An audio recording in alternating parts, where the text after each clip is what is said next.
guys, this is Mrs. Moyer. I was looking over your IXL results and I noticed quite a few of you missed this simple probability problem. So I just wanted to go over it with you to make sure that we understood it.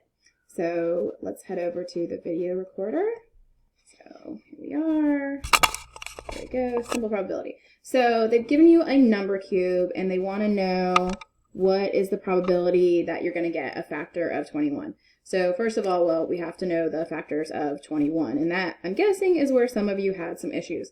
So factors, remember, are numbers that you multiply together to get something. So I kind of think about doing this in like the rainbow model, and I'll show you what I mean. I always start with 1 times 21. That's kind of like the outside.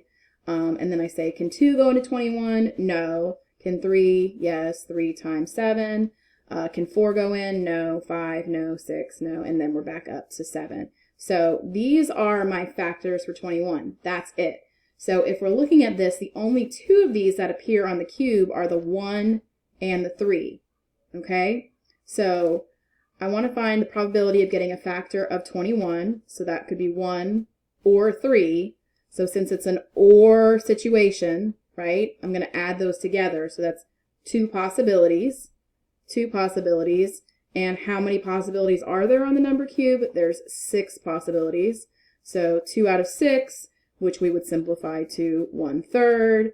And if you wanted to make that a decimal, of course, that would be 0.33 with the 3 repeating. And if we wanted to get super into it and make it into a percent, that would be 33, let's say 0.3%.